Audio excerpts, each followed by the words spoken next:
रोशनी कैसे पोलराइजेशन दिखाती है। पोलराइजेशन ऑफ लाइट एक प्रोसेस है जिसमें electric field vibrates in one plane. जब एक ही प्लेन में वाइब्रेशन हो तो इसको हम पोलराइज्ड लाइट कहते हैं। इसके लिए कुछ मेथड्स हैं। रिफ्लेक्शन है, रिफ्रैक्शन है, डबल रिफ्रैक्शन है जिसको हम बाई रेफ्रिजरेंस कहते हैं। इसके अलावा डिफ्रैक्शन है जिसको स्कैटरिंग कहते हैं, और पोलराइजर भी हम यूज़ कर सकते हैं। तो पोलराइजेशन बाय रिफ्लेक्शन हम डिस्कस करेंगे। ये जो रिफ्लेक्शन है तो इसमें ब्रेविस्टर्स लॉ इस्तेमाल होता है। तो इसमें लॉ में क्या होता है, अगर हम किसी लाइट को एक डेंसर मीडियम जैसे ग्लास स्लैब है इस पे डालेंगे तो ये रिफ्लेक्ट भी हो जाएगी और रिफ्रैक्ट भी हो जाएगी। तो यहाँ ये जो एंगल है आईपी यानी एंगल ऑफ पोलराइजेशन और एंगल ऑफ रिफ्लेक्शन वो भी बराबर होते हैं। तो ये है आईपी और आईपी, और यहाँ है आरपी यानी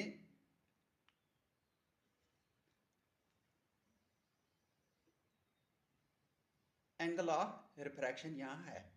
तो जब हम ये आईपी जो है इसको हम क्रिटिकल एंगल कहते हैं, एक स्पेसिफिक वैल्यू पे ले जाते हैं तो ये जो रिफ्लेक्टेड रे और रिफ्रैक्टेड रे है ये 90 डिग्री बनाते हैं।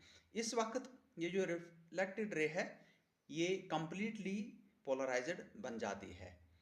तो ये जो रिफ्रैक्टेड रे है ये पार्शियली पोलराइज्ड हो जाती है। तो ये है तरीका बनाने का। तो ये जो ब्रेविस्टर्स लॉ है वो कहता है when angle of incidence reaches a specific value, जिसको हम ब्रेविस्टर्स एंगल कहते हैं, the reflected ray is completely polarized. Here the angle between reflected light and refracted light is 90 degree. तो 90 डिग्री एंगल यहाँ बन जाता है, हम देख रखे हैं यहाँ। तो लास्ट में रिलेशन होती है mu is equal to tan IP। तो इसको हम याद रखेंगे, म्यू इज tan F, यानी जब बिल्ली म्याऊ करती है वो tan F हो जाती है, यानी गुड ओमन होती है, वो सनलाइट की तरह बनती है। देखिए रिफ्लेक्टेड और रिफ्रैक्टेड रे के दरमियान 90 डिग्री का एंगल है, और जो हम इंसिडेंट एंगल बनाते हैं इस वक्त वो ब्रेविस्टर्स एंगल होता है, और यहाँ ये जो रिफ्रैक्टेड रे है वो कंप्लीटली पोलराइज्ड होती है।